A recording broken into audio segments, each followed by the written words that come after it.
this story is like real personal, as you can guess, and I'm gonna just do my best to try to get through this shit. Okay. And share the lessons that I've been through. I guess this is kind of just like a rundown of my adult life, bro. Since the time I was 18. Okay, cool. The past 10 years. It's a story of a lack of confidence, a lack of self worth and knowing my own value. It was a lack of setting boundaries, knowing how to set those boundaries. I mean, I come from a single mother household, as a lot of us do. And you know how that is. Yep. I didn't know what I didn't know. Your mom can't teach you how to be a man. She'll take care of you, but she ain't gonna teach you how to be no man. So I didn't know how to set up boundaries. I don't know. Maybe if I had a dad in my life, I would have been able to know that bitch was crazy. Right. So it's also a story of having a scarcity mindset, which goes along with the self-confidence and knowing my own value. And all of that kind of just develops an unhealthy attachment to a girl, as it happens to a lot of guys. And just a lot of ignoring of red flags and a lot of getting lost in the sauce, bro.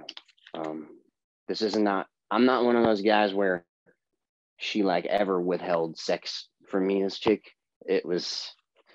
she used that shit and I didn't know, and I was lost in the sauce, and a lot of it played into my own ego and just being blinded by thinking with my Johnson, so that's pretty much the framework of where I'm coming from. You'll have to pardon me. I'm not too savvy with doing video calls, bro. Hey, no worries, man. Whatever gets the message across and whatever you're comfortable with. Yeah. So I'll begin by the time I got out of high school, and when I was around 20. When I was young, man, I had a lot of ambition and I wanted to do shit. And I knew that the longer that I hung around in my hometown after I got out of high school, the more I ran the risk of getting into some shit and getting into trouble and just having nothing better to do. And so I set out goals for myself and plans for myself and put my heart into that shit. And I failed.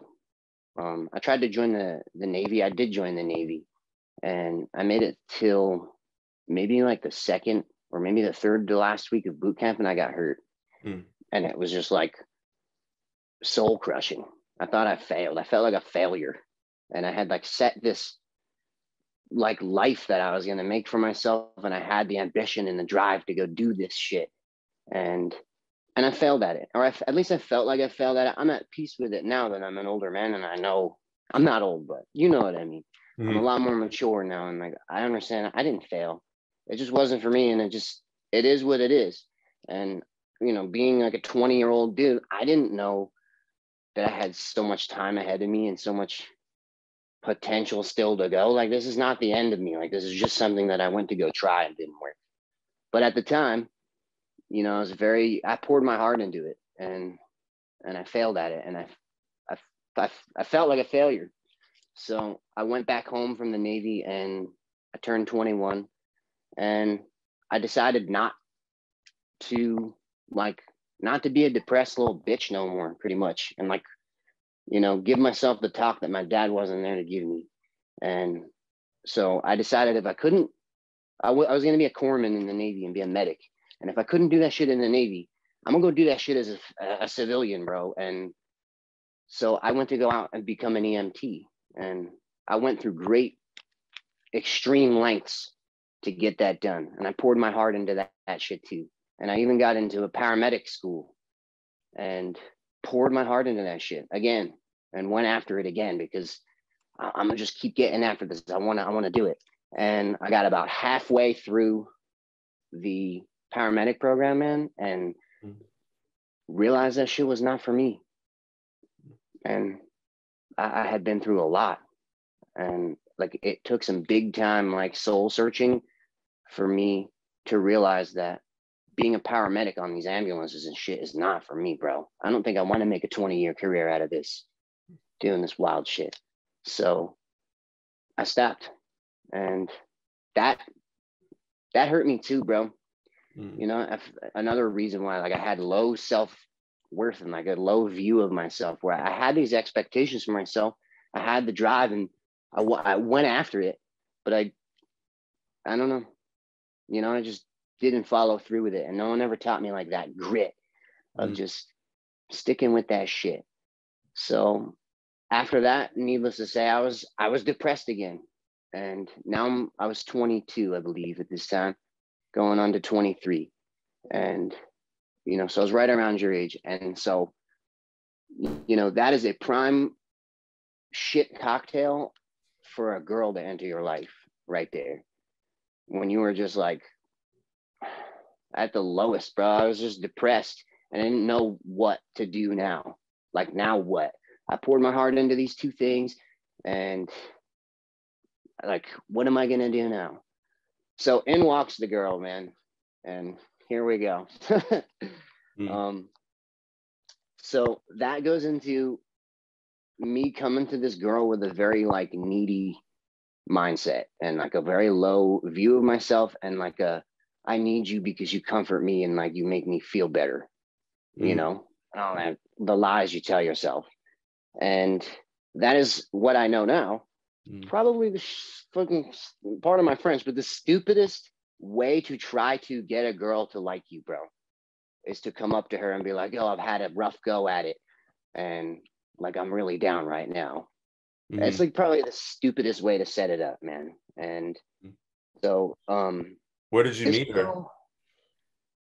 It was a red flag of how I met her, bro. I mean, I didn't meet her at the club or anything like that. I completely met her out of the blue, going to my stepdad's birthday party at the hibachi restaurant. And I'm sitting in the hibachi restaurant, and a girl that I knew from high school walked in. And this girl is a red flag that I know from high school, and they're walking in together. And I just knew the second that I saw her that I wanted to go know who that was. And so this girl is, with the understanding that I have now, you know, the wisdom of a man and shit, I know this girl is just a normal girl from all the stuff that she did to me. But in a lot of ways, she's not a normal girl. She's a very talented singer and really hot. And just, I mean, she's really talented singer. I'll give her that. She's got tens of thousands of followers on Instagram. She's got a little check next to her name on Spotify. Like, this chick was very popular, very hot, and like, and it just fired me up. I wanted to go get after her, but I was just in the worst mind frame that I could possibly be in to try to get after a girl like that. Like, it's like this wild chick, and now here comes little, you know, immature Erik, who's all depressed and shit. It's like someone throwing you the keys to a Ferrari, bro, and like, I don't know how to drive and shit. This wild girlfriend. And so, needless to say, this girl came with an enormous ego, an enormous like sense of just, she was a narcissist, man. You know, tens of thousands of followers. She's like 19, 20 years old, very popular singer. Like, everywhere we went, people wanted to know who this chick was, bro. Like, we would go out, and that, now that I'm older, I know that all of that fed into my ego, man. That was also another reason why I just, like, I had to have her, was because she was just like that it girl everywhere we went. And now I know. So moving on my cards, this girl had a huge ego, very, very like a master manipulator, and me being primed to be manipulated. It was a disaster, dude. Let me read these cards here. I mean, I linked up with this girl, and I was just a needy little bitch, bro. Like, when I just wish I could reach back in time and smack myself and be like, bro, like, stop. It's very, like, that was my whole red pill rage thing, was like, I can't believe I was that guy because of the guy that I am now. like a decade later. And we'll get into that in a minute. I ignored every red flag that came my way that I'm aware of today. I look back and it's just like, of course she did that, dude.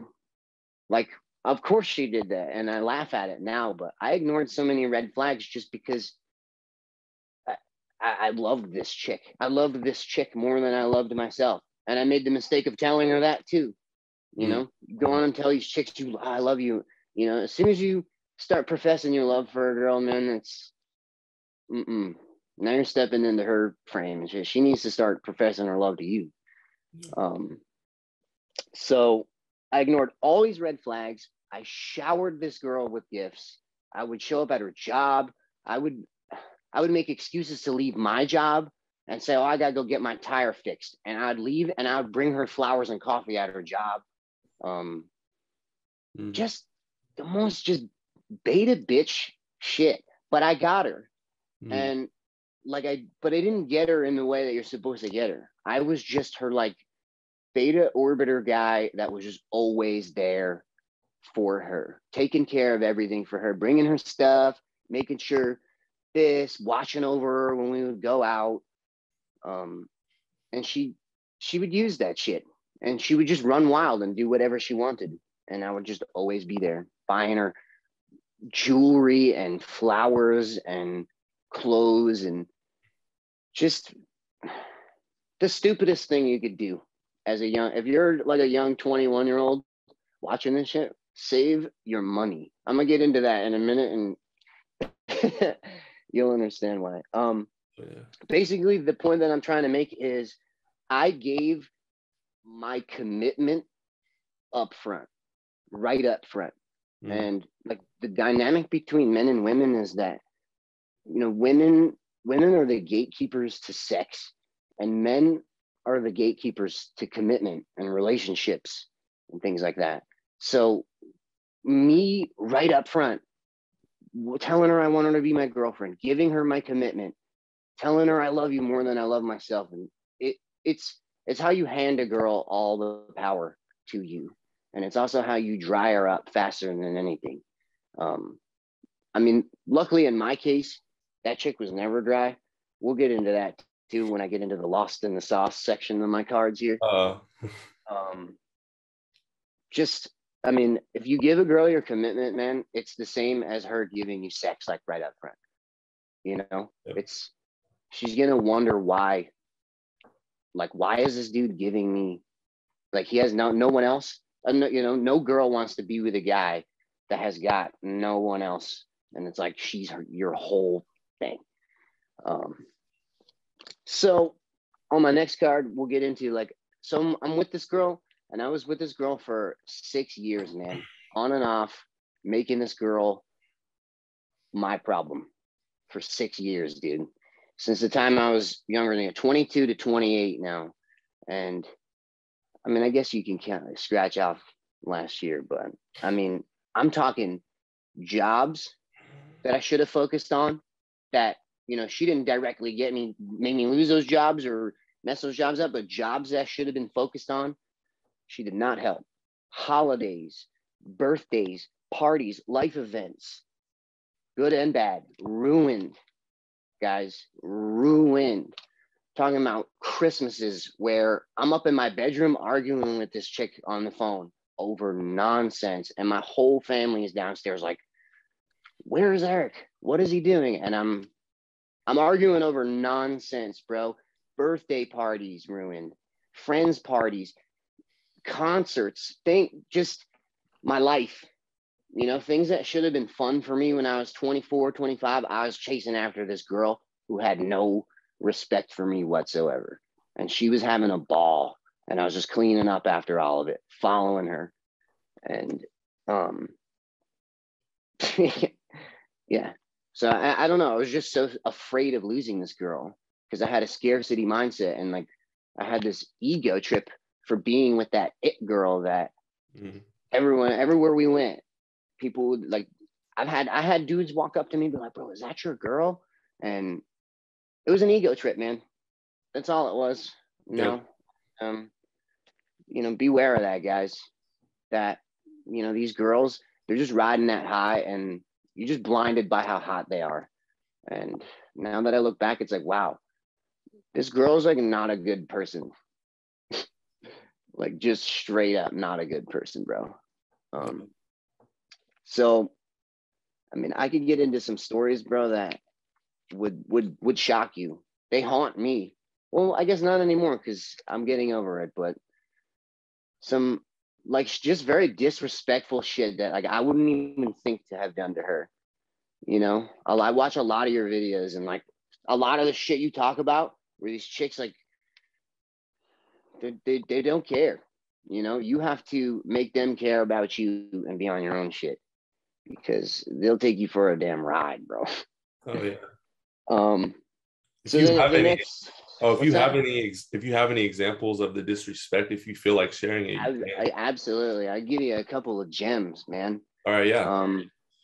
I mean, even just starting off with the red flags in the beginning, when I first met this chick, I saw at the hibachi place with the girl I knew from high school, and that girl, like when I started talking to her, that girl I knew from high school started talking so much shit about me, and like I don't even know this girl. I went to high school with you, but I don't know you, and she just started just dripping venom in this chick's ear about me, like she knew me, and it started like a whole beef that I didn't need to be part of as a 22-year-old. You know, I should have been at work or something. And I'm like chasing this girl around, like, I'm not a bad guy, like trying to prove myself to this girl because she believes this thought from high school. That's a red flag and disrespect. So we get into the relationship, man, and I'm talking cheating, lying, neglect, disrespect. Another example, here's another one. I was going to school at the time trying to get a better job again. And I think I was about 25 at the time. And I live on Long Island. So there's like a lot of places to go. There's bars, clubs all over. And I get out of school. I work all day. I get out of school, and she tells me she's going to go to this bar, and that I should meet her there. And I get out of school. Okay, yeah, I'll meet you there. It's probably like 9 or 10 p.m. at this point. So I drive almost an hour, like 50 minutes across the island to go meet her at this random town and a random bar. And I show up. I show up to the bar that she said she was at, and she wasn't there, dog. I don't know. I'm calling her. She's not answering. I don't know where. I don't know.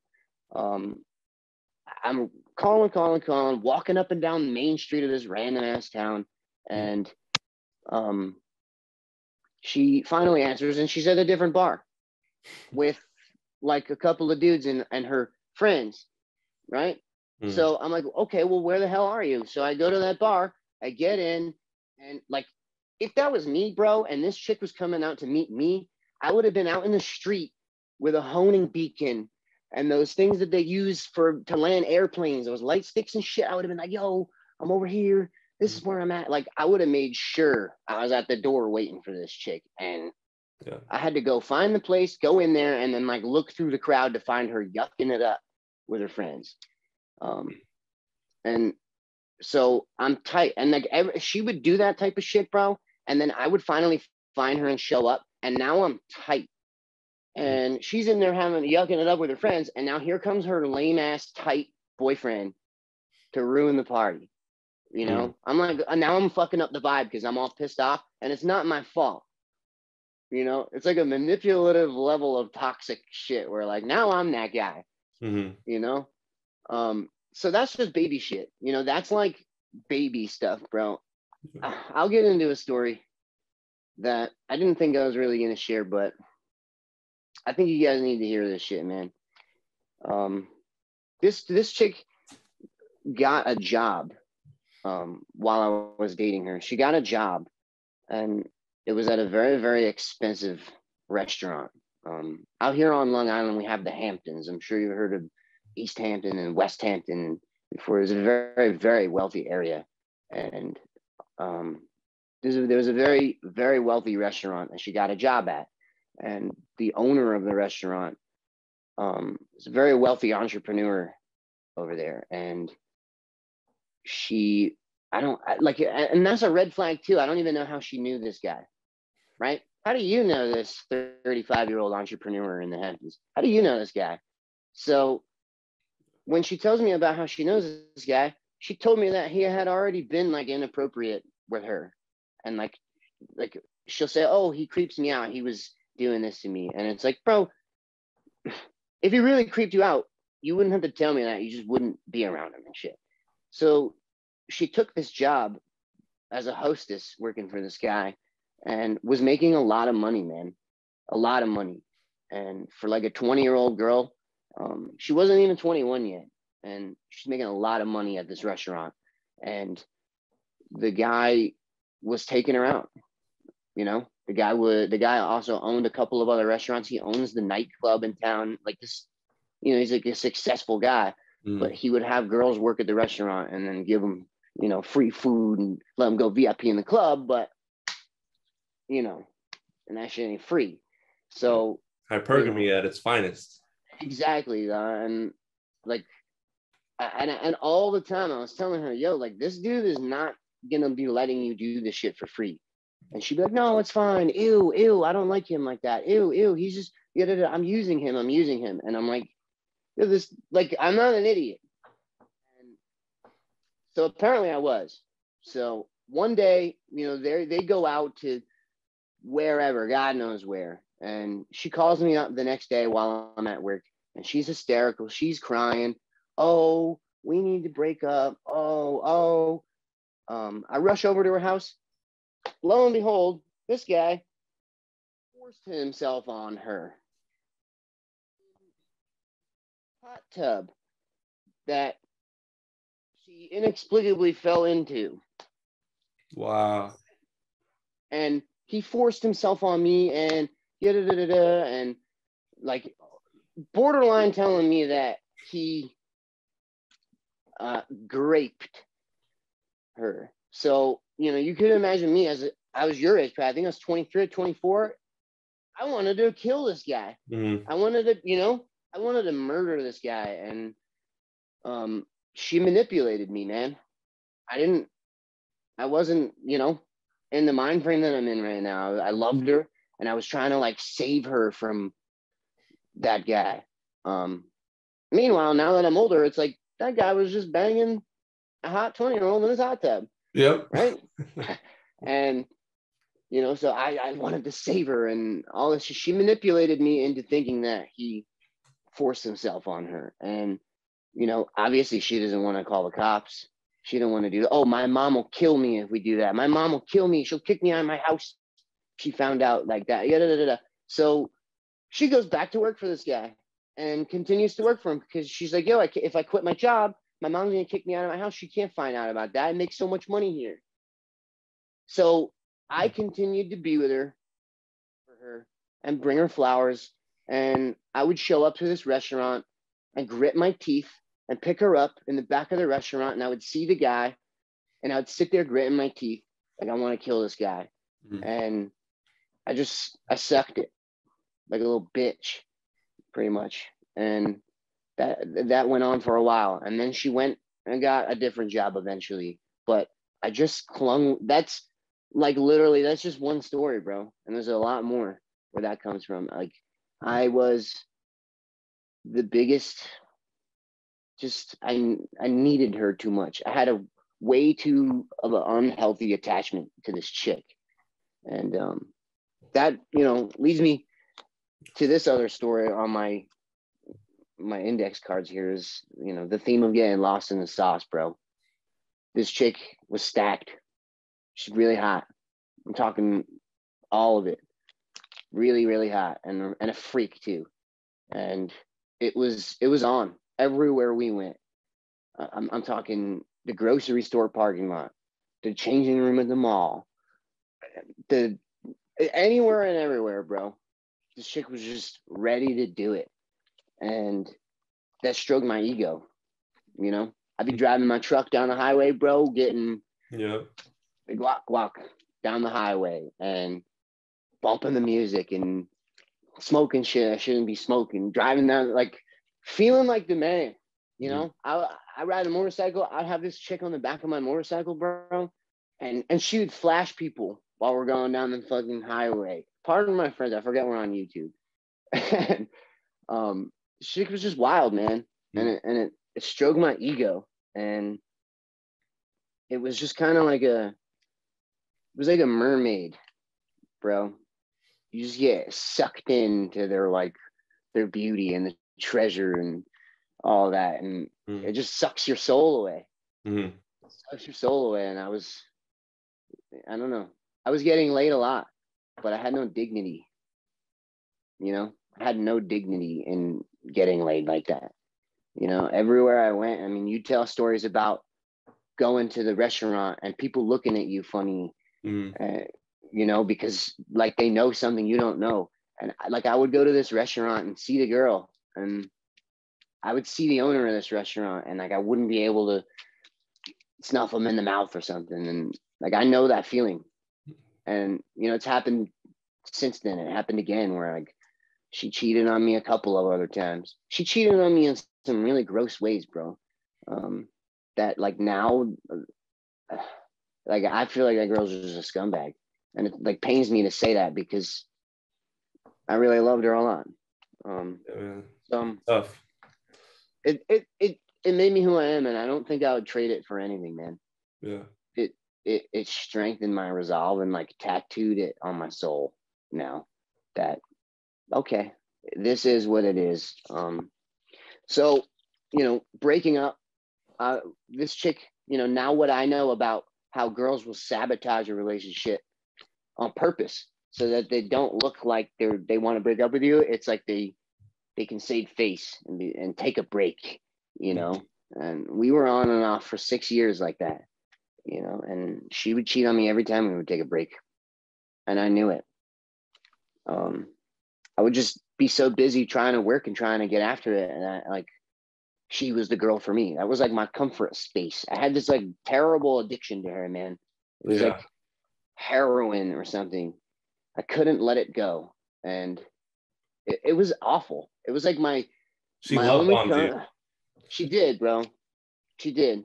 And like it was like my most comfortable place that I wanted to be was the most cause of discomfort in my life. It was like a drug, man. Yeah. I don't want it anymore, but I have to have it, and I can't let it go. So you know, we got on and off, and so we finally broke up in a very dramatic and like climactic way. And she drank too much, and for a long time that caused a lot of problems too for drinking. And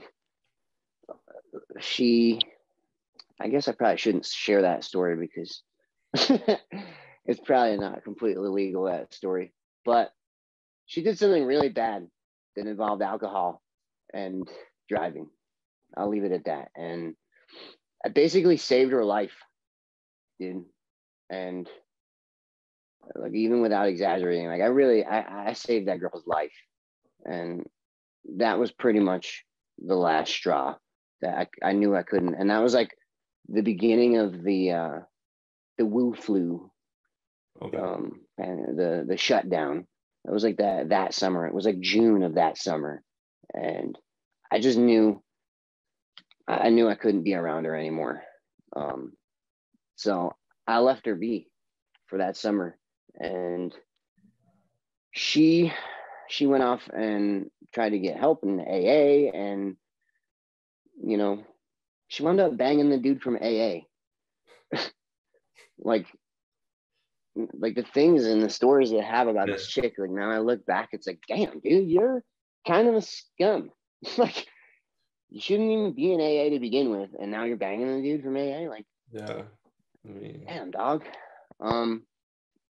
So how was her relationship with her mother and father, if you don't mind? Man, that's another huge red flag as well. Is she had a good dad. Her dad is a good dad, but her mom is just incredibly overbearing in like a very toxic way. She, you know, and a lot of it is kind of her fault because she's such a wild chick. Like, if that was my daughter, bro, I would have that chick locked in the basement or something with a steel door. Like, and I told her that. I used to tell her that all the time. I used to look her in the eye and be like, if you were my daughter, you'd be working at the damn Dairy Queen or something with an apron on, like not, So it was like, I understand why her mom was so overbearing like that, but her mom was just very wicked and miserable and was living vicariously through her. Because she had the singing career and she's a smoking hot 10. And so she would she would track her on her phone. She would track her location. So everywhere we went, she'd be like stressing about my mom's tracking me.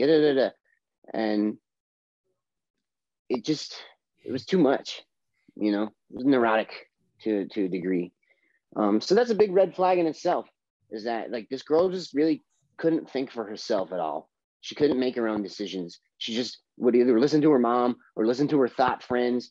And then I was always just that guy that was her teddy bear, her emotional tampon, and the guy that would just like be there to sweep up.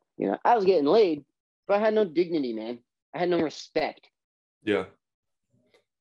That's what I try to tell a lot of these guys. Like, just because she's so attractive and she looks so good on the outside, 9 times out of 10, she has a rotten interior and nothing really of value to bring to the table. That's why she rations out her body and sex, because that is really all she has. Right. And you get so caught up in it, like what you were saying. She never had to develop that stuff. That's why. No. Yeah. And I used to tell her that too, where I'd be like, bro, you never had to work for nothing. I was like, if you understood the shit that I had to go through to make this work with us, like you would know why I'm flipping out right now. And that's another concept that I learned is called the sunken loss fallacy, which men suffer from a lot. But everyone does, where you're more inclined to not want to let go of something the more you invest in it. Yep. And, guys, they invest that commitment. That's why girls try to get you to invest in them, buy them stuff, take them places, because you won't want, they want that commitment from you, bro, because that's your leverage. Any guy can get sex. I can go anywhere now and get sex. A girl cannot go anywhere and get commitment from a guy that's going to like take care of them when that beauty fades away. I know that now. I'm going like this. She going like that, dog. Real fast. Real fast. So the final time we broke up was that summer, and I knew I needed to change, man. I knew they shut everything down here. You're in Cali, so I don't know if you're like part of like closer to a city or nothing. They shut it all down here in New York, man. It's outrageous. I don't want to get too political or nothing with it, but they shut it all down here, and I had to get out of here, man. I've worked ever since I was a kid, and I couldn't sit around on unemployment. I'm sitting here on a Tuesday morning at 10 a.m. with all the moms and the babies, just sitting here, and I'm like, what? I'm supposed to be at work right now. I need a purpose and a task. So I knew I had to get out of here. So I left New York and I went to Florida at the end of that summer. And I didn't know what I was going to do. I just knew I had to get out of here. So I went to Florida like a lot of people did, because it was open. And so at the end of that summer, I reconnected with her, stupidly enough.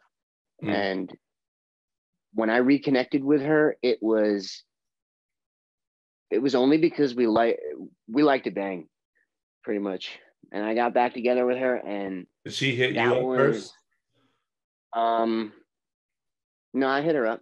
I was weak, bro. I was weak. And here we go again, yet again. I'm in another time period in my life where I'm weak, and I'm like, I don't know what I'm gonna do. I'm vulnerable and shit. I just had lost her at the beginning of the summer. I lost my job. The world is like going through this once in a century thing. I was just very vulnerable. I'm about to leave alone. I'm just going to pack all my stuff in my truck and dip to the other side of the country alone. I'm scared, so I reached out to her, and all we did was bang. That was it. I would just meet up with her, and we would bang all over town, man, in the Walmart parking lot, anywhere and everywhere. And some of the best sex I ever had with that girl was when there was no emotion and no, like, barely any talking at all. It was just show up, know what? She likes it because I've been hitting this shit for years now. I'm a journeyman at it. Give it to her how she likes, because I know I imprinted this chick too. You know, there's only so many times I can smash that before it molds around me. Mm-hmm. And so I left, and then I spent about a year alone in Florida. And that's a whole nother story, man. That was another rough, very rough part of my life. And that was only just the last year of my life. And that was a huge ego check to me as well. I moved to a new town that my grandma used to live there, but my grandmother passed away a few years ago, which is another story about this girl that she wasn't there for me when my grandma died. Mm-hmm. So I knew the town from years ago. So that's where I went. And so I had a cheap place to stay there, and I just went. And I was a loner. I was a stranger in a strange town alone with no, what am I going to do now? All right, let's go find a job. And I got this job. I'm an electrician by trade. And I got this job that you would probably get this job when you got paroled out of prison or some shit, bro. It was in in the ghetto. Shout out Sleesburg, Florida. At like a modular building manufacturing plant. And it was just like this dirty factory plant. And it was hot. And so now here I am on the other side of the country, alone. I don't know anyone. And I'm working in this garbage heat. And so that became my life for like 4 months. And I didn't know what I was going to do and where I was going to go. And, that whole Florida story is a real long story that I can't even explain the whole thing. I got a lot of stuff done down there. And I learned a lot of lessons. And a big lesson that I learned was the ego thing. I wrote that down on this card here. That summer when I left for Florida, man, was probably my first true introduction to the red pill and getting red pilled, where I finally had enough with the results that I was getting out of my life and was just like, what is the deal? Mm-hmm. What is this life? Why do I keep suffering? And why am I just a glutton for misery all the time? And I know I'm smart. I know I'm not a bad looking guy. I know I got this. I know I got that. What is it about me that is getting me these shitty results?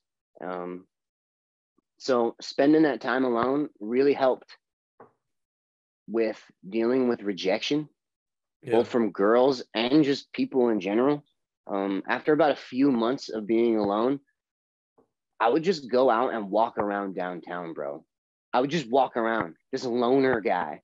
And you show up to a bar, no one gives a crap about a guy alone walking into a bar. I'm not a cute girl. Like, no one wants to hang out with you. You see a guy walking to a bar alone, they're like, where are your friends at? So it's very awkward and a painful lesson. I would just walk up to groups of people and be like, hey, what's up, guys? Can I come hang out with you? Most people are nice, but most people, like, who the hell is this guy? Mm. So I had to learn a lot, and I got rejected a lot. I got rejected by girls a lot. I got rejected by people. I made some good friends when I was down there, and it really just taught me to not give a shit. People are people, and like, I know now that I can just walk up to anyone. I just walk up to anyone and just be like, yo, what's up? How you doing? And I look people right in their eye and be like, what's up, man? I do it all the time now. I have no problem just looking at people. And I also have no problem getting rejected by these girls. I got rejected today in Target. And these girls say the stupidest shit. Yeah, it's always the same. Yeah. And I don't care, because I know that she doesn't have the guts to do it herself. And her ego would not be able to handle it.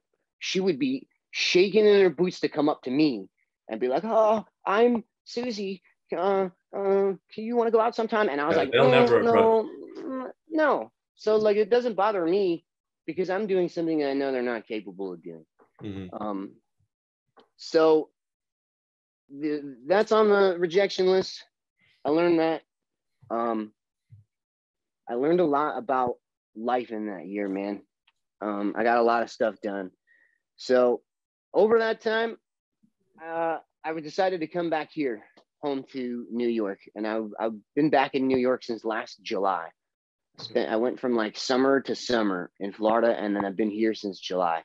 And since I've been back in my hometown, I came back that July, and I wasn't gonna contact her. I wasn't gonna do nothing. And bro, I go to Walmart of all places. All right. I used to, before I left, I was banging this chick in the Walmart parking lot. And so I go to Walmart of all places in the middle of the day. And I'm walking into the store, and here she is. I run into her right there at Walmart. And like in the 6 years I've known this chick, I've never ran into her randomly anywhere. And now here I am, like I just came back into town yesterday, and I run into you at Walmart in the middle of the day on Tuesday. And it was just on site. I saw her, she saw me, and that night, right? That night on site. Lo and behold, while I was gone, she went out and got herself a boyfriend, right? She went out and got herself a little boyfriend while I was gone. And I come home, and it's like daddy's home now. We're hitting each other up. I'm coming to see her after work. We're right back at it like last summer, bro. And she has this boyfriend. And when she's with me, I'm digging around in the back of the truck, and she's talking smack about the guy that she's dating, about how he's not doing it, and this one's mine, and all this stuff. And I'm sitting here thinking, like, damn, this chick is crazy. Like, this chick is wild. Like, she's doing it to this guy now. And so, like, I'm still weak. I come back, and it was just too good, bro. It was like heroin. Yeah. So all summer long, she just kind of this guy. This guy was her boyfriend, but meanwhile, daddy's home, and he's coming home. You know, he's doing the business. You're the other guy now. I'm the other guy now. And some of the best sex that I ever had with this girl was when I was the other guy and not texting her, not talking to her, not doing any of that. And I was just meeting her, and we would go to the movies and not even go inside and just be in the parking lot the whole time. Like, and then that was it. And then I would be out. And I did that all summer. And she cucked this dude all summer long. Like, it was awful, but at the same time, I didn't care. You know, I was in the mind frame of like, no one cared about me. I'm just gonna get what I want out of this chick.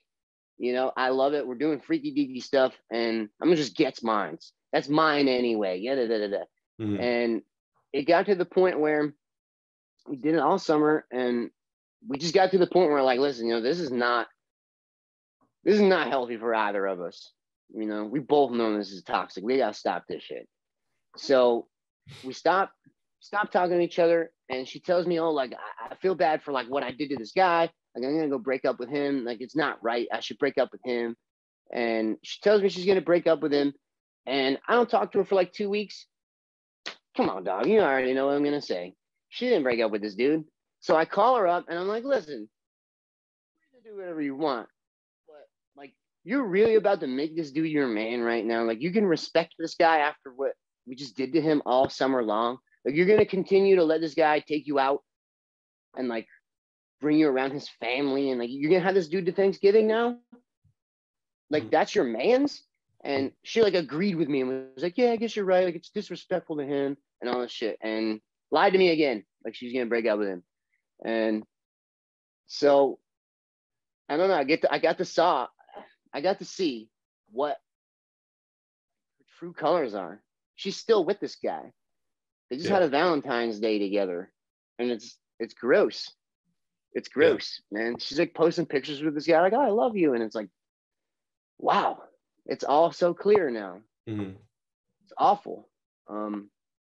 So all of that into me getting like real red pill, dog. Like, I got that shit crammed down my throat. and it made me really reflect on like who I am as a man. And I feel like the last 2 years I've been going through like a mental renaissance of some kind, man. Like I took that red pill and I was angry for a while, and now I accept that shit for what it is. And I'll tell you about the results that I've been getting out of this shit. Yeah. I'm living a dope life right now. I smile every day I get up. Let's see what my notes here. My value, recognizing my value, and my life today. My life today is dope, bro. I'm back in my hometown. I've been doing electric for a while now. It takes 7 years to get a master electrician license, and I'm 5 years in. So I'm only 2 years away from this master license. And I work out in the Hamptons on big time houses, bro. $8 million houses and shit, wiring these crazy houses in East Hampton. And the crew that I work for, I work with like 3 of my best friends since childhood. It's a really sweet gig. I make plenty of money, and I'm with my best friends all the time wiring these houses. So the job, I've been working at it and grinding at it for years, and now it's finally starting to pay off.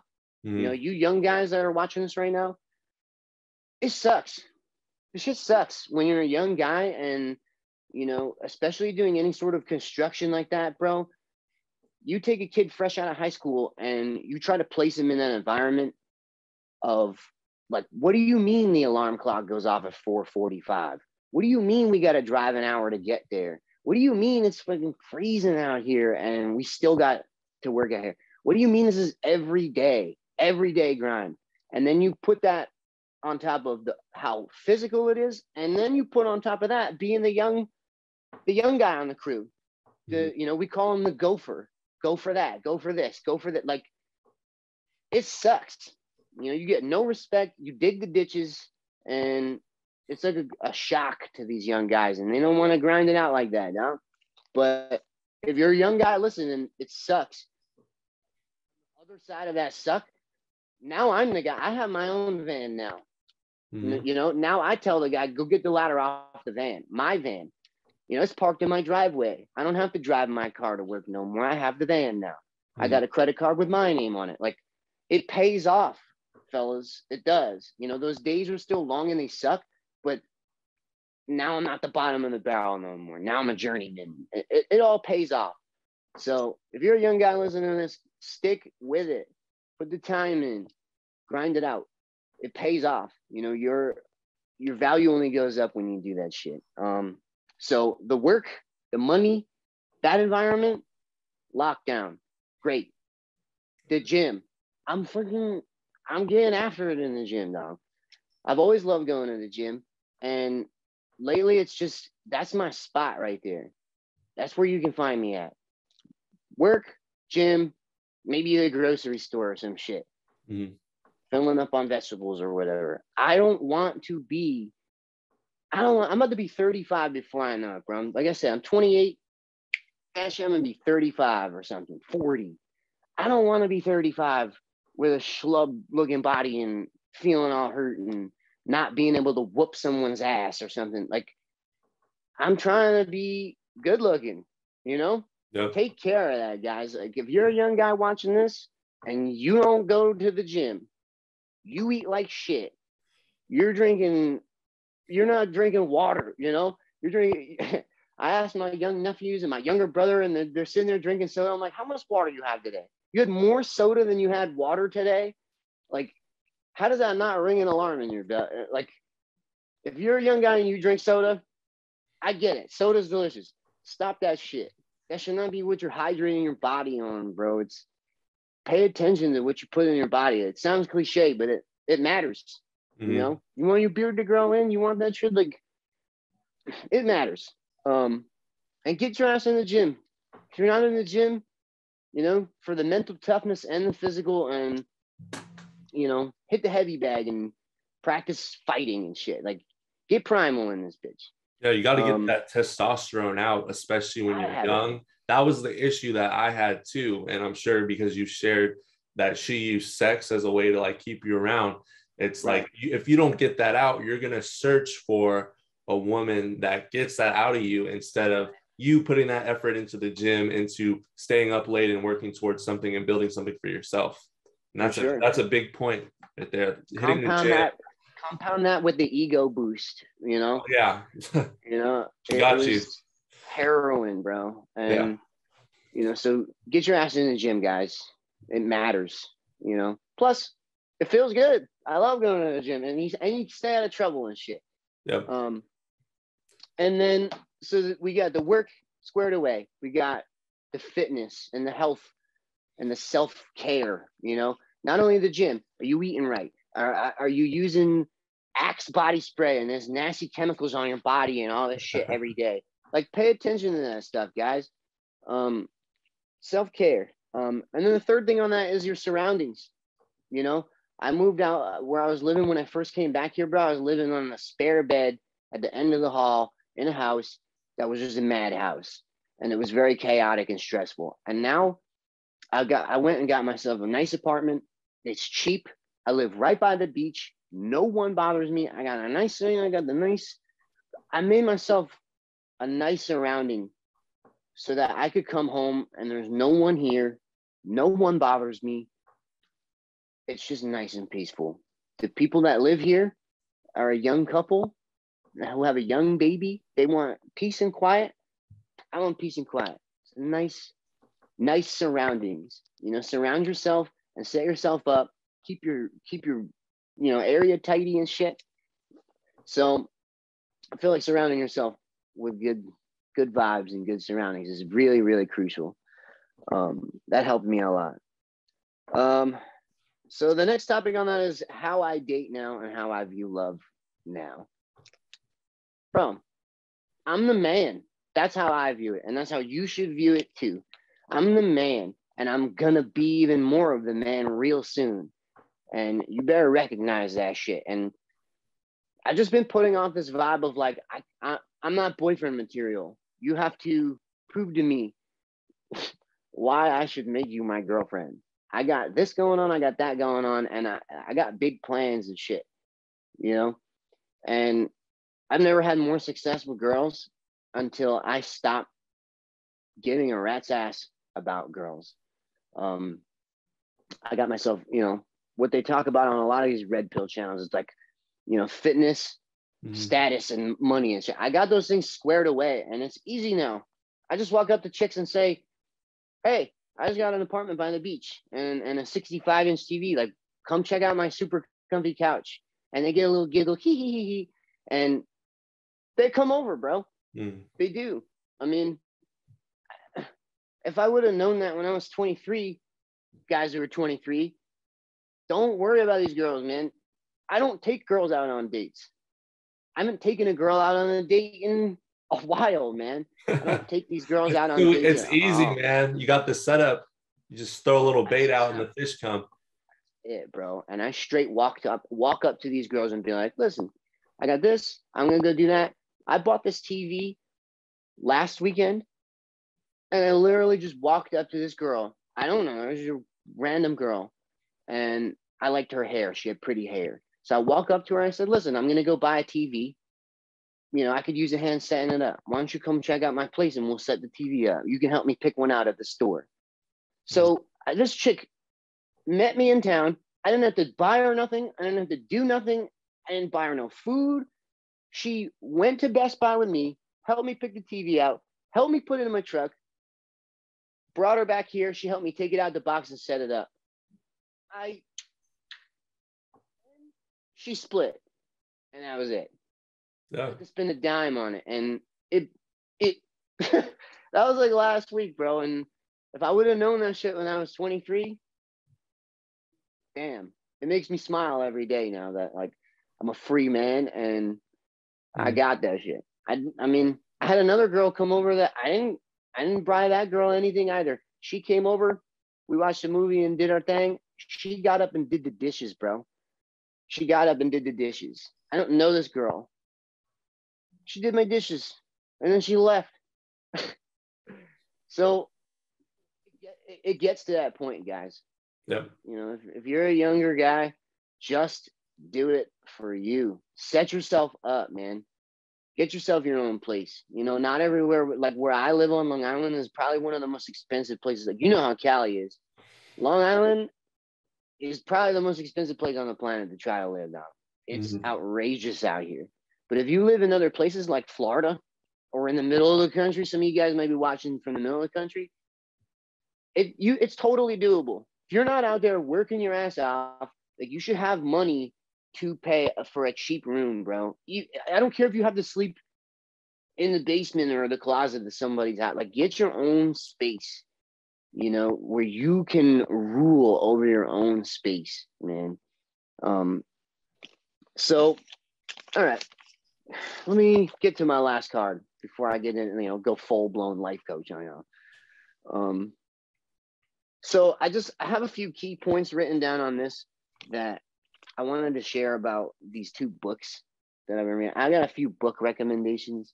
Okay. I'm sure you probably have seen or read these books. The first one, which I think is probably one of the most important books for you guys to all read, probably tell by the red cover. This is The Rational Male by Rollo Tomassi. If you guys don't have this book, it's probably the Red Pill Bible.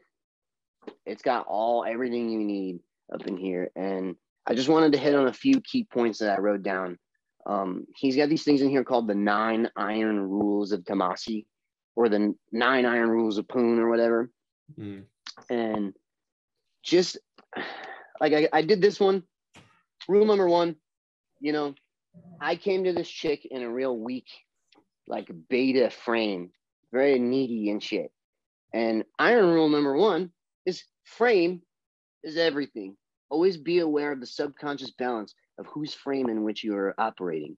Always control the frame, but resist giving the impression that you are. I didn't know that. I was stepping into this girl's frame. She's the pop star. I'm a fanboy, loving on her. She's supposed to come to you. You're the rock star. She's the groupie, guys.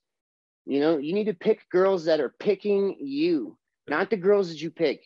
The best time that you're going to have with these girls and the best sex you're going to have with these girls is the girls that you don't really like that. You know, a cute 6 or 7 is going to rock your world, guys. Over a snubby 9, that cute 6 or 7 who's doable is going to come over and she's going to do your dishes, guys. You know, she's going to prove to you why, you know, she's going to step into your frame. So that's number 1 on my key things. Number 2 is iron rule number 7. We broke up several times, and I kept getting back together with her because I had made such an investment in this girl.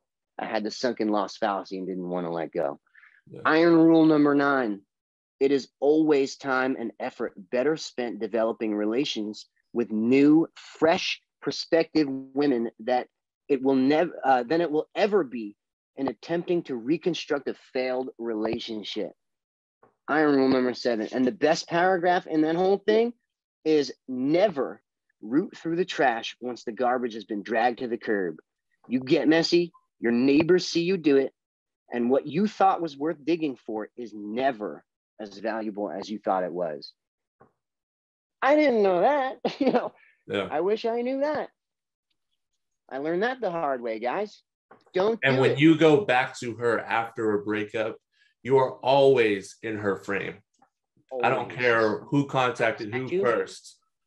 You're always in her frame once that happens, especially if she broke up first. Big true right there. And what do you think she was doing while you were crying over her? What do you think she was doing? You know, right. Pulling up all the guys off her bench and putting them in the starting lineup. Exactly. She was hitting up Billy, as I used to call him. Whatever his name is, Billy. You know. So that's number 2. Number 3 was, I guess this fits back into frame of when I met this girl, I was down and out. You know, I had a rough go at it. And I thought that getting the sympathy from her and letting her know how to, you know, losing my dad when I was a kid and that and this, and how I failed at that, and boo-hoo me, you know, down and out, come save me, you're an angel. Iron rule number 9. Never seriously self-deprecate with a woman you intend to be intimate with. All right, guys? Never. Never appeal to a woman's sympathies. Her sympathies are given by her own volition, never when they are begged for. Women despise the obligation of sympathy. Nothing kills arousal like pity. Even if you don't seriously consider yourself pathetic, it never serves your best interest to paint yourself as pathetic. Self-deprecation is a misguided tool and not something that would even occur to an alpha. I would go to this chick like, oh my God, I don't know what I'm going to do. And yeah, I need comfort. It was a long day at work. I'm stressed out about this exam. Yada, yada, yada. Yeah. She don't want to hear that shit, guys. She don't want to hear it. And you can't bargain for desire, and you can't bargain for sympathy and shit like that. She don't want to hear it. She's having a hard enough time with her own whirlwind of her own life. You need to be that guy that is like just a rock. Whatever problem comes your way, even if in here you don't know what, you're freaking out, guys. You don't know what you're going to do. On the outside, I got it. No big deal. I got it. I'll take care of it. That should be your catchphrase, guys. I'll take care of it. I'll get it done. Whatever. It's no big deal. She's freaking out. She don't know this, that. I think you've said that example before too, where it's like you get a flat tire on the side of the road, guys, and she's like, oh, what are we going to do? What are you going to do? Are you going to be like, oh, I don't know. I got to call my dad. I got to call it. Or are you going to be like, no, it's no big deal. I'll be done in 20 minutes. Sit tight. You know? So I learned that lesson too, man, of now I'm the man. I'm the catch. I'm the prize. I'm going to get it done. And like I tell girls that, yeah, I have challenges in my life. Yeah, I've got things I want to do, places I want to go, but I'm getting there. And this is what I'm doing to get after it. You know, I'm not telling girls, oh, I had a hard go at it. And, you know, because I had, you know, a wild life so far. And, you know, girls don't want to hear that shit. They want to hear that you got a plan and they want to get on board with your plan and that you're going places and you're going to figure it out. They want to hear about where you're going, not what you went through. Exactly. Girl, you know, you care about that girl's past. She cares about your future. Yeah. She wants to, you know, and that goes also into stepping into that frame of she don't want to figure this shit out. She wants you to figure it out, and then she wants to jump on board with you. Yeah. You know, you guys have to have your own meaning and purpose and plan in your life for you as a man. Like we our generation, you might be the generation right under me, whatever, you're close enough. We're a generation of guys that we have no purpose. You know, maybe our purpose might be World War III in a few months. I don't know. But we have no purpose. You know, a lot of us grew up with crummy dads, non-existent dads, and you guys have to really not focus on girls, not focus on getting their attention or whatever, getting laid. Focus on your own purpose as a man. And then you'll have your cake.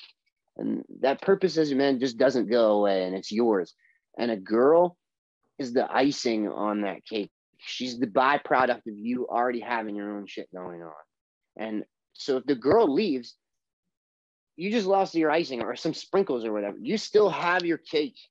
You're not devastated by this girl leaving. Some other icing will be along shortly, bro. You still have your cake. Still good. So you guys listen up and make sure you're getting your job right, getting your fitness right, getting your money right, thinking of, you know, it's okay to go try stuff and fail at it too. You're talking to the king of trying stuff and failing at it or quitting or deciding it's not for me. As long as you guys are doing stuff, you know, you're sitting at home playing Call of Duty or whatever and you ain't getting after it, you know, you should be failing at shit. That means you're trying. So just get after it, guys. The girls are a byproduct of getting after it. So wrapping it all up, last thing was the other book that I'd like to just recommend and show you something on, you probably know this one too. Richard Cooper, The Unplugged Alpha. This one right here is so easy to read, really short. Guys, I don't read, I'm a motorcycle riding tattoo, I don't read books. So this right here was very easy to read and digest, and he breaks it down. And there is speaking of motorcycles, there's a chapter in this book. First, the pre thing on this book, it says, I dedicate this book to all the men around the world that never had a strong, masculine male role model growing up to teach them about the cold, hard truth of modern women in the world we live in. That's the first page on this book. That's why I fell in love with it. And there's a chapter in this book about owning a motorcycle. I've been riding motorcycles my whole life, bro. If you've never ridden one or you never thought about getting one, read this book and read the chapter on owning a motorcycle. I learned so many lessons about life and manhood from riding a Harley Davidson around. Mental toughness exercises, just decision-making, stress management, risking your life and shits. It teaches you, man. It's like riding a horse. And I talk about that in this chapter. I think that's really important for you guys. If you're thinking about it, just go do it. You don't have to do wheelies 100 miles an hour down the road, but having a motorcycle is not the same as having a car. A car is nice and safe and warm and dry, and you don't get rained on. There's not the threat of death in your face every time you get on it, and every decision that you make, you get, cheese grated on the highway. That's important stuff. This book right here, Unplugged Alpha, read that chapter, guys. I'm sure you probably go on YouTube and look up a Richard Cooper clip on riding a motorcycle. And then finally, the only other books that I'd probably recommend is No More Mr. Nice Guy by Dr. Robert Glover. That's a classic book, guys. That's like one of the first red pill books right there. That book talks about the nice guy complex and how a lot of us were raised to be nice, genuine, female pleasing guys, and how nice guys, being a nice guy and being an asshole, are pretty much two sides of the same coin. It's a psychological way that we deal with anxiety and things that we can't handle. You're either a jerk and you let your anxiety out that way, or you let your anxiety out by making subconscious deals with people, covert deals, he calls them, where a nice guy will make this deal without saying it, but he'll make this deal with people where, like, if I take care of them and do everything without them asking me, they'll do it for me. If I take care of him without him asking, or do this for her, like, she'll do it back to me without me asking, and I won't have to, like, take care of myself. She'll do it. And you make these subconscious covert deals with people that they don't care. They're thinking about themselves. You're always apologizing, want to do this for them and making sure they're good. And then you always just crapped on because you didn't worry about making sure you're good first, and then they're the icing on it. So that's a great book. No More Mr. Nice Guy by Dr. Robert Glover. The next book, Think and Grow Rich by Napoleon Hill. That book will change your life. $10 on Amazon. Talks about energy transmutation with the semen retention and, just putting off pleasure and, satisfaction real quick. Delayed satisfaction with things. Learning how to transmute energy and redirect your focus on things that matter. Think and Grow Rich by Napoleon Hill. And then the last book, you got to read Can't Hurt Me by David Goggins. I don't know if you know who David Goggins is, a Navy SEAL. A lot of people know who that is. The Joe Rogan podcast is like an hour long. He tells his whole story, but that's not the same, bro. Read that book, Can't Hurt Me by David Goggins. I don't really read books, and that book made me almost cry, guys. that's an incredible story. You want to talk about grit, yeah, and no one's coming to save you. You need motivation. You know? That's the book to go to right there. You're in a rut. That's the book. Yeah. You're feeling sorry for yourself. You think your life sucks, guys? Read that book, and you'll look at the world a totally different way. So those are my book recommendations. Obviously, there's a million books out there. You obviously, I found your channel like a few months ago, and you resonate with me for sure. And looking back at it, the way that my life is now, man, I am a free man. I got to learn all of those lessons and come out clean on the other side. And I'm not even in my prime as a man yet. That's another thing that I wanted to touch on lastly is you young guys out there, you'll learn through these books that the sexual marketplace value peak for these chicks when you're in high school and when you're 22 and 21. These girls are riding the high of the world, bro. They're 21 and they're smoking hot. It was all given to them up front. But since it was given to them up front, it's fleeting. And they've got maybe like 10 years to maximize off of that. And society has told them that they got all the time in the world. They can wait till they're 30. You as a man, on the other hand, 21, unless you guys got Bitcoin money or some shit, average 21-year-old guy ain't got shit. And unless you want to get taken for a serious ride from an ego-tripping hot 21-year-old chick, don't take these girls serious. I think you just made a video yesterday or a few days ago about, enjoy your time with them, but do not take these girls serious, guys. They will take you for such a ride, and you will lose a lot of your 20s and a lot of energy that you could have been. Like, if I would have focused like that by the time I'm my age, who knows? I could have had an even bigger apartment down by the beach, Could have had 2 Harley Davidsons by now. And your peak as a man, I haven't even reached it. I'm not even close, man. Wait till you're 35, guys. And that's why society tricks a lot of these guys, and you get married when you're 30. Got to put your head down and really focus. Like, don't be looking out at what everyone else is doing and trying to compare your timeline with someone else's. Really focus and just keep your head down and do the hard work that no one else wants to do. And then you'll look up when you're 35 and you'll be like, holy shit, where is everyone? You're at the top. More options than you know what to do. Exactly. There's a reason that my 19-year-old girlfriend banged her 32-year-old boss in his hot tub.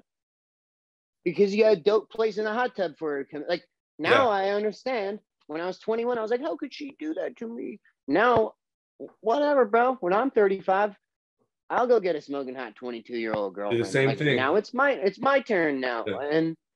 And they're going to cry, and people don't want to hear it. And, you guys got to be careful who you talk to about with this stuff. I have friends that I work with every day that are my best friends I've known since I was a kid. And they're all married, bro. And I can't talk about this kind of stuff with them. Like, my one friend kind of knows what the deal is. He's very smart, but he's already married. He's been married for a long time, and his wife is pregnant. And like, when I start talking about this stuff, and I'm like, yeah, but bro, this, that, and he's like, I don't want to hear it. He's like, I just don't want to hear it. He's content to take the blue pill because he knows it would piss him off if I told him what I was about to tell him. So be careful who you talk to about this kind of stuff, guys. It'll rub people's feathers the wrong way. And like, you'll learn all this stuff and you want to talk about it with people. You want to flex on people and let them know. And not everyone, they get angry when they come out the matrix like that, So that's my story, guys. Thanks for sharing, man. Thank you, Erik. So you're still doing you're an electrician right now. Yeah, man. Are you trying to own your own company eventually, or maybe work for yourself? The way that I've set my life up is I'm trying to make it so that no matter which way I go and what happens, it's all good. They're all good things.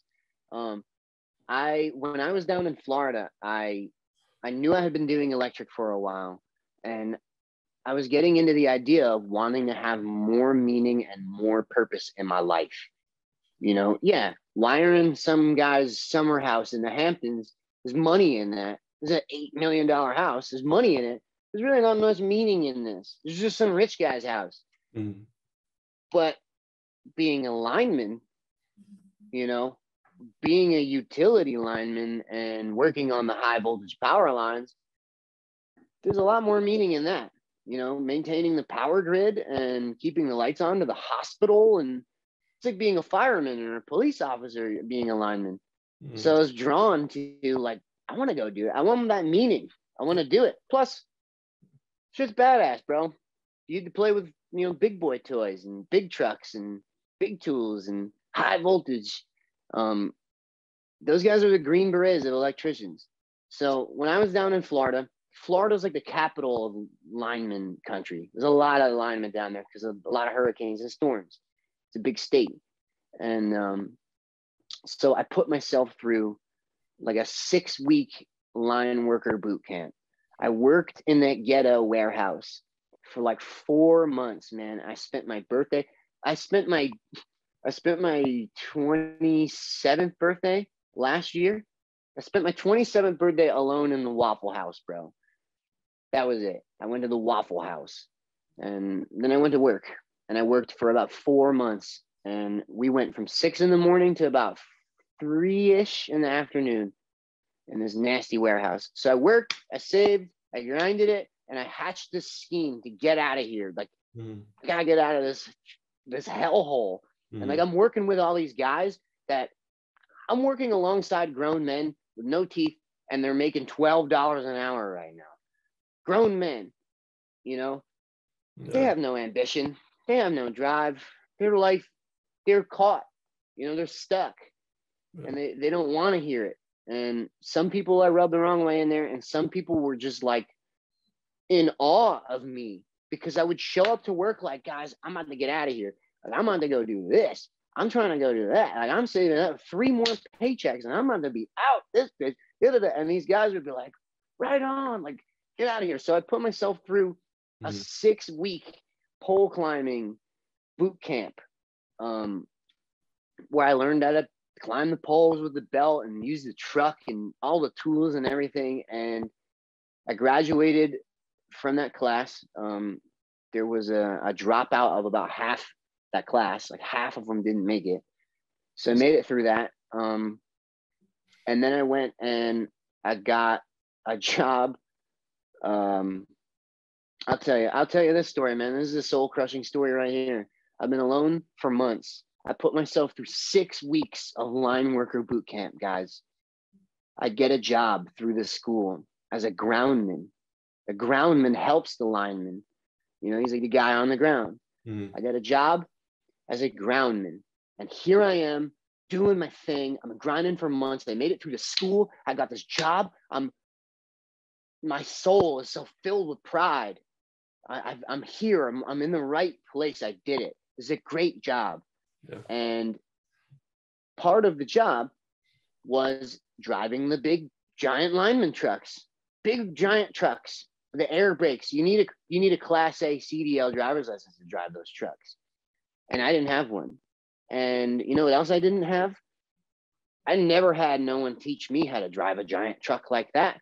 No one ever taught me. I didn't have no dad, you know. And so these guys that I'm working with, they're driving these giant trucks with the trailer, the big 40-foot trailer on it. And they were like, what do you mean? These Southern, like, Florida guys are like, what do you mean? My daddy drove with a fishing truck since I was a little kid. And I'm like, no one ever taught me how to do that shit, bro. So I was under a lot of pressure to get a CDL driver's license. And no one was teaching me. I went and got the permit. I studied for the test after work. I went and got the permit from the DMV there. And so to put a fire under my ass, I scheduled the test. And I tried to cram, you know, you have to memorize all the parts of the truck. There's A, B, and C. A is like the hood and all the engine components and everything. And you have to point it out and check it. You have to learn each engine component. And then B is like the cab, and C is the trailer. You have to learn all this stuff. And when you take the test, you randomly either get A, B, or C, a section of the truck to go over for the guy. So I got to learn this whole truck. I'm cramming YouTube videos. I'm just grinding it, and I have to practice driving this thing, man. I have to get time, doing this. So at the end of one of the work days, and I actually had a really good work day, I climbed a pole for these guys. Like, I'm doing my thing working for these guys.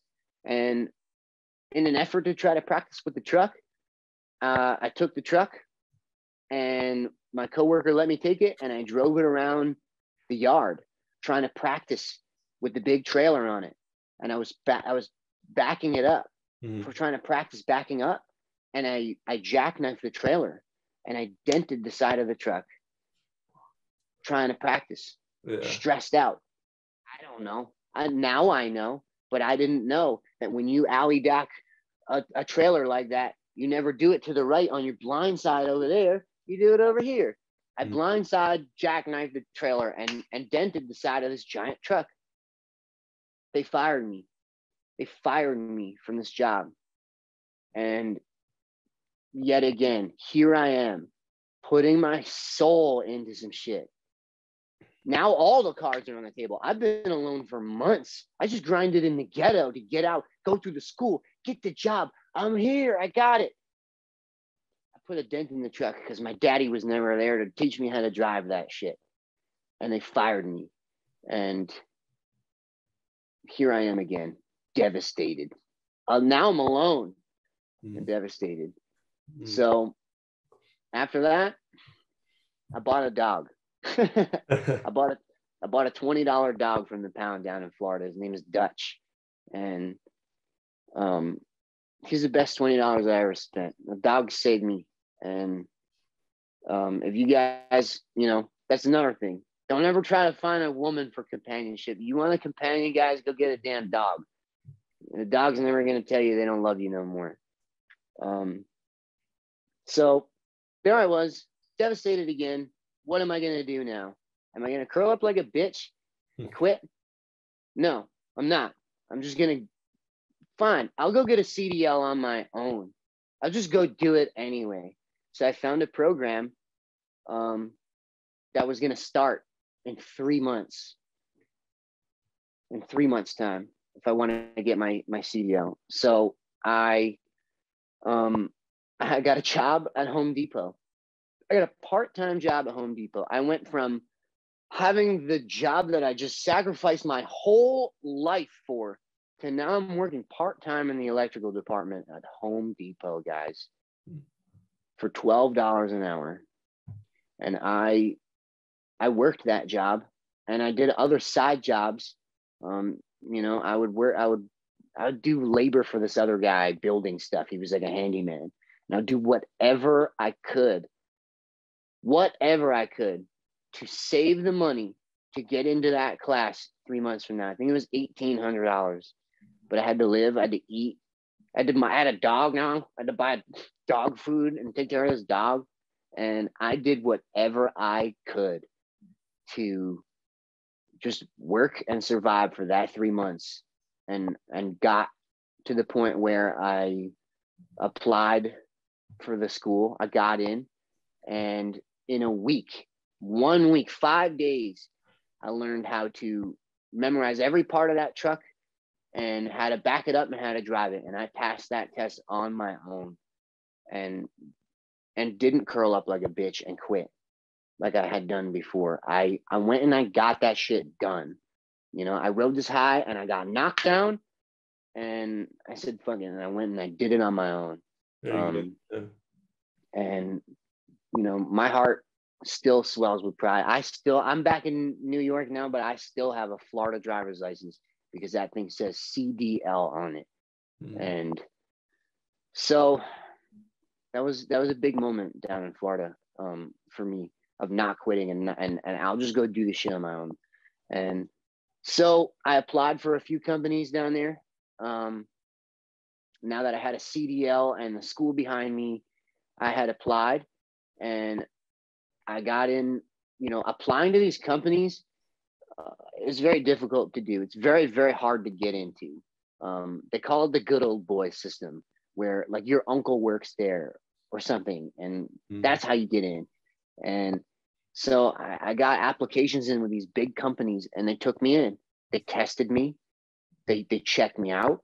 I went and I did the physical tests for them and climbed poles for them. And now here I am coming back up again.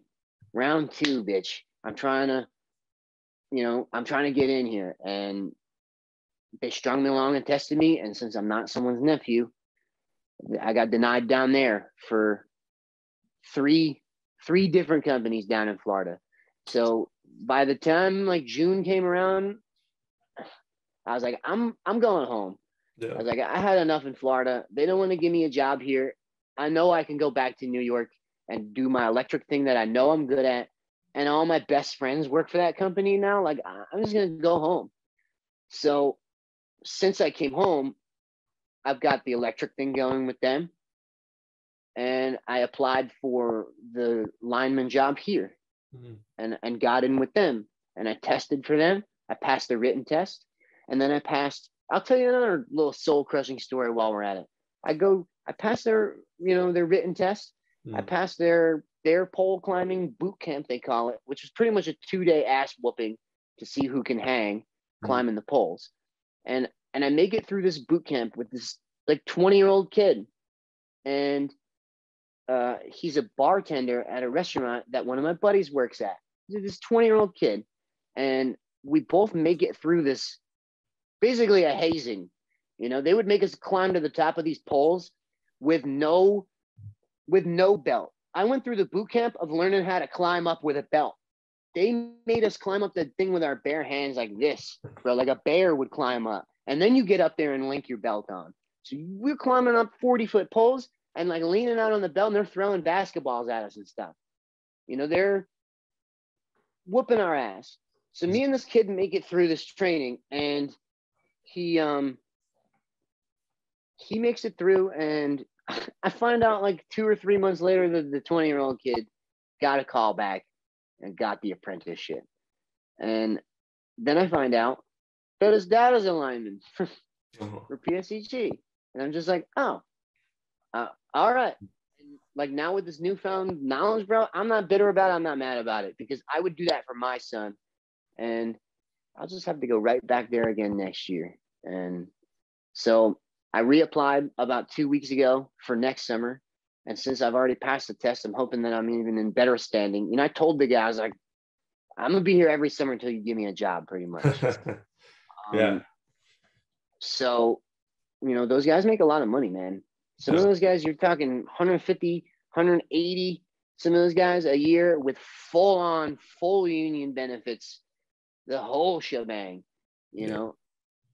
So, like I was saying before, though, I've set it up so that I feel like whichever way my life goes, I don't have a problem with it. I can go off right now. I'm 2 years away from being a master electrician and doing that with my best friends and making plenty of money doing that, being my own thing. Or I could go off and eventually maybe get a job with PSEG and keep applying with them. I'm in good standing with them. So I've set it up so that whichever way it goes, bro, it's all good with me. And I can sleep at night, I know that whichever way it goes, I'm working towards something. And that's what I mean, guys, when I say, find out what you want to be when you're 35, guys. You don't want to be 35 years old and scrambling, like, what am I going to do? What do I want to be? I need a house like yesterday. Like, it's awful, man. Like, someone real close to me is having a baby and he's scrambling to buy a house. And I've never seen the dude more stressed and more, I'm talking, he looks like he's going to have an aneurysm or some shit, dude. He doesn't know what he's going to do. And that, and then his wife gets pregnant. She can't work, and now her bills and his bills and trying to put a down payment on a house in the most expensive place on the goddamn planet. Dog, this place is outrageous out here. The median home cost here on Long Island is like $600,000 or something. It's outrageous, bro. Wow. It's outrageous. I mean, I live real cheap. I lucked out, but I got a buddy paying for a basement apartment, and he pays like $1,800 a month for a basement apartment, bro. Yeah. That's the rent. And Crazy. so I'm trying to let you guys know that you need to set yourself up first, and so that you're not scrambling, and that you're 35 and so that you can enjoy your prime, boys. These ladies, they got to enjoy their prime. They got to go out when they were 21 and have the world handed to them. A majority of them, they're having a ball this whole time. And now they're 30 and now they're ready to settle down on their terms. Like, you got to set yourself up so that you boys can enjoy your prime. All right. You deserve it. You've been grinding, you've been working, and now all the stuff that you just grinded for, you have to give to someone who got to enjoy their prime. So wild. It's wild, man. It's very awakening. And as you said on your channel a lot, it's like the sooner you take this red pill, I wish I would have known this so long ago. And I'm not even old yet. I'm not 35. I find myself walking around town. I see these young guys, and I'll tell them about your channel, and I'll tell them about other channels, and I'll be like, listen, bro, you want the truth? Take the red pill. Watch this channel. Like, you go home after school, you're in high school, whatever, you watching Family Guy or some shit. Family Guy's cool, but turn that off for a little bit and expand your brain. It's important. It is. It really is, because if no one else is going to tell you this stuff, guys. They're not. They're really not.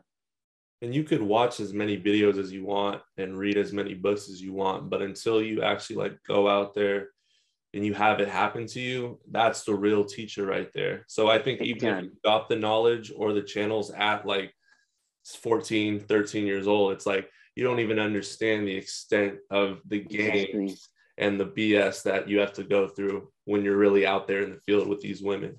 Yes, sir. Yes, sir. I think that's a really good point. It goes back to what I was saying. I went through all that stuff, and I let her do all that stuff. And even just the stuff in Florida and my military and that and this and losing my dad, everything I've ever been through in my life, I wouldn't change any of it, man. Exactly. I wouldn't. Yeah. It's tattooed on my soul now, bro. It really, really is. It's galvanized now. And I'm thankful that I'm a free man. I'm only 28. I got nothing holding me down. I can leave. I can go back to Florida tomorrow, bro. I got 6 months worth of rent saved. I got excellent credit. My truck is paid off. I don't know a dime on it. My Harley's paid off. I'm buying TVs and $15 organic honey, guys, because I set myself up to where, maybe I don't drive the nicest, newest truck, but it's a nice truck and it's paid off. And I don't have to impress no one, I set it up so that my life is, my mental point of origin. And then everything else and everyone else, I choose to let them in or not. And there's sprinkles in my life.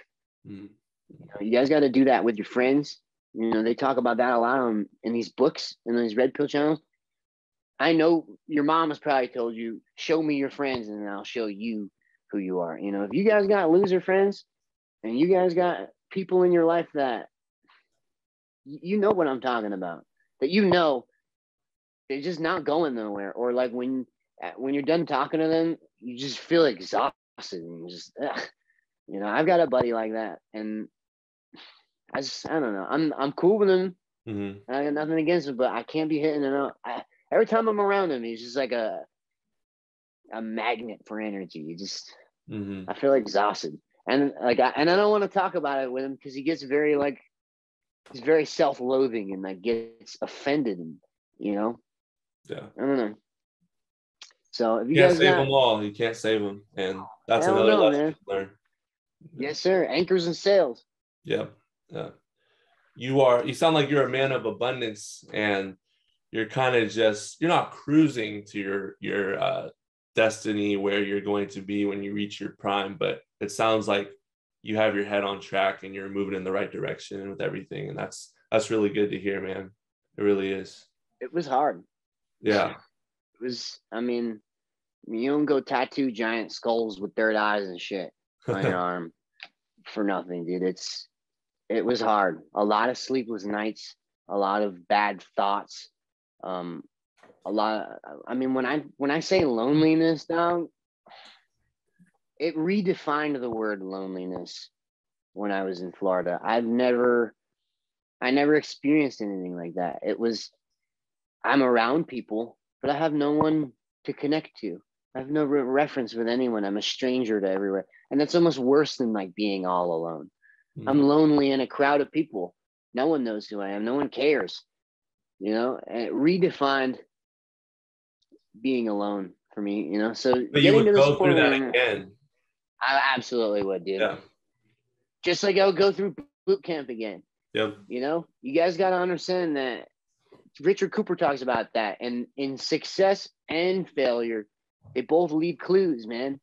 And they're both opportunities to grow and get better. And you should be failing at stuff. You guys should welcome stuff that sucks. Well. No one ever got strong, you know, sitting on their bed, jerking off, watching Family Guy, eating Cheetos and shit, guys. You already know, you instinctively know that in your heart.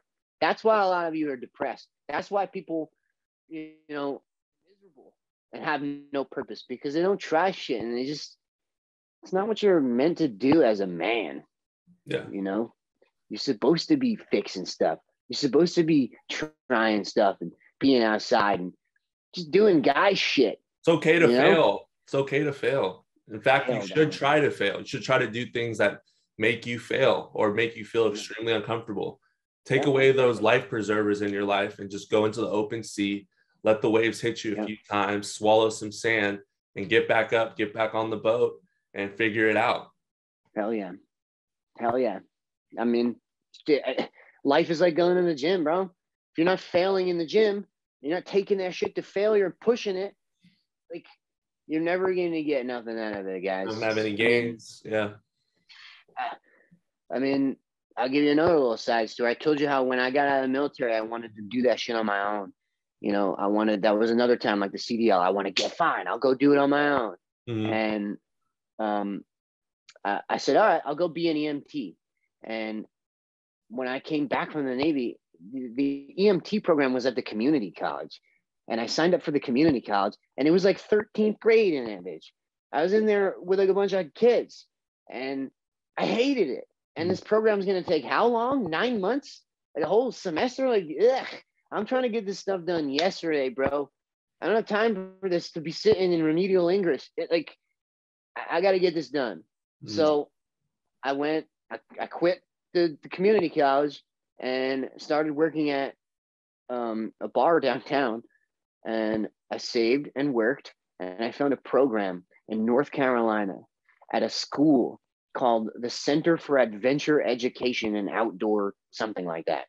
And it's like an outdoor wilderness survival school in North Carolina that offers a 30-day extensive, like rushed EMT, you're an EMT after 30 days, but it's 12 hours in the classroom.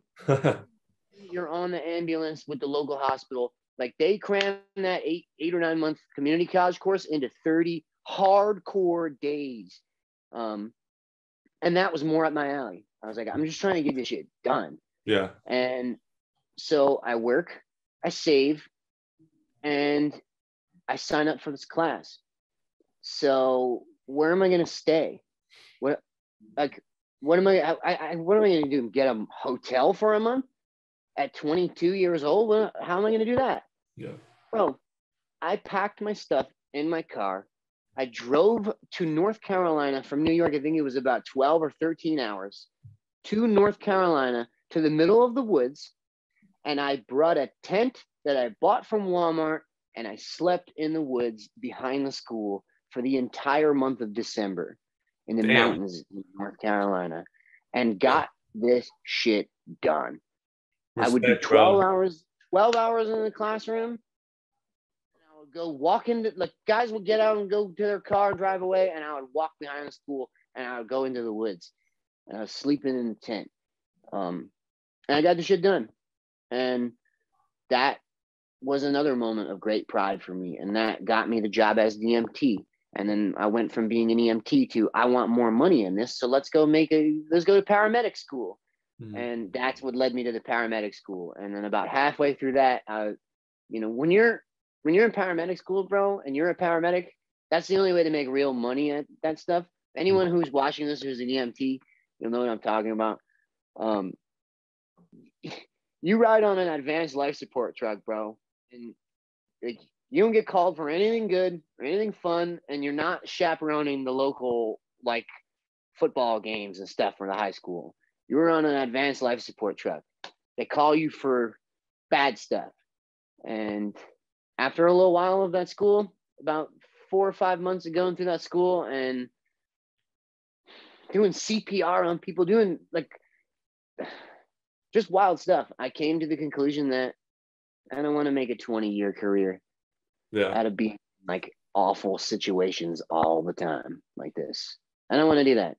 So, that links back to the beginning of this whole video of where I was at. I had put a lot into being an EMT and then getting the paramedic position. And the position is at Stony Brook College on Long Island. It's a very well-renowned college. And the Seawolves. And that program is, like, notoriously difficult. And I was getting through it. And then about halfway, I took a good look around, and I was like, nah, I'm good. And so that's a good lesson for you guys, is that back to that sunken loss fallacy of the more you invest in this stuff, the more blind you are to throw your hands up and just cut your losses with stuff and be like, oh, this isn't for me. Yeah, so what? You slept in the woods for an entire month. There was lessons in that anyways. And now you're an EMT for life. So it's like, I learned a lot. It's not a waste, I learned a lot, man. I learned that if you're going to sleep outside in the cold, before you go to bed, you always change your underwear and your socks. So you can have dry socks and dry underwear. Because that any little moisture in your socks, bro, you'll wake up in the middle of the night and your foot will be frozen. Sick, yeah. Right? Or I would sleep with my clothes in the sleeping bag with me, so that I didn't have to get out in a cold tent and put cold clothes on. I would just get dressed in my sleeping bag. So I learned a lot of shit. I wouldn't trade it for nothing, man. And, like, now I'm at a point in my life where I've been grinding and trying so many things and failing and this and that I've set it up for myself that no matter what happens now, I'm straight. I'm good. I'm okay with what happens. And that's me at 28. And I really hope I can look back at this video someday when I am 35. What's up, 35-year-old Erik? and be like, damn, look at this kid. This guy's head straight after all that craziness. Definitely. It was great having you share your experiences and your story, man. I appreciate you just taking the time to, want to share your advice and your life experiences with other guys on the channel that are watching. I learned a lot myself just listening, so that was really I got a lot of stories on me. I got a lot of stories, man. I could tell you and I would get along. Definitely would. That's why I watch your channel. This dude knows what he's talking about. Like I said, some guys on here got that vibe. I got the vibe right. Yeah, man. I really appreciate you letting me come on and share this stuff. I think it's really important for the guys to just share their story as well. I encourage you other guys, I said in the beginning of this, some of this is hard for me to share. But I don't care no more. Yeah. It's what makes me me, Yeah. And, now I can just go out and I have the confidence to just walk up to these girls and be like, what's up? You come to my place. And they come to my place and do the dishes. As easy as that. But you gotta get the life set up first. And they can tell when you're faking it. Yeah. Girls are much better at picking up on them vibes. They can tell when you're, like, faking it. Mm-hmm. So just be you, be confident in you, be confident and you know where you're going, and like have some sort of a plan. But you guys aren't supposed to have it all figured out when you're 22. You're supposed to be trying to figure it out when you're 22. Get out there, do some shit. Yeah. And I'll end it on that note. I feel like I've been rambling. That was really good stuff. Yeah, no, I think we touched on pretty much everything that needs to be touched on, at least in the life story and just the advice that you could give for the time that we had. So it was good. Definitely. Yeah, man. All right. Yeah, I got to go to bed. It's about 10 p.m. here on the East Coast, and that alarm clock goes off at 4:45, boys. So, all right. We right back at it. Yeah. Grind don't stop, man. Grind does not stop. Yes, sir. No finish line. Yeah. And that's another thing. The girls, there's no finish line, boys. Keep at it. They can tell when you fall off and you're not getting after it no more. Nothing drives that chick up more than you becoming complacent. I've taken chicks out on dates where I took this chick out on a date when I was still taking girls out on dates. I took her for drinks, and she sat there the whole time telling me about how she just got divorced. She had a mental breakdown, and it was because she married a guy who was a little older than her, who was a chiropractor. And she said all he would do was come home from work, sit in his underwear, and I was literally plating his food for him in his underwear, and he didn't do shit. So I left him. This guy grinded his whole 20s to probably go be a chiropractor and probably makes good money and probably supplied a nice lifestyle for her. Married her, put her in a house, and because just having his day job wasn't enough, and he would come home tired in his underwear. Yeah. It dried her up like the Sahara, dog. You guys got to be getting after it. You have to have hobbies, interests, fix shit. You should always be out. There's always something to do, something to clean, something to fix, something to lift, something to read. Like, they want to look up to you guys, and you should look up to yourself. Yep. And that's great advice. Yeah. My closing statement. That was really good, man. Thank you. Really good stuff. All right, brother. Yeah. All right, boys. I'm out here watching you, dog. Keep it up. I appreciate it, brother. Same to you as well. Good luck tomorrow with everything. Oh, yeah. I'm going to grind it out, dog. All right. Peace, Take care, boys. man.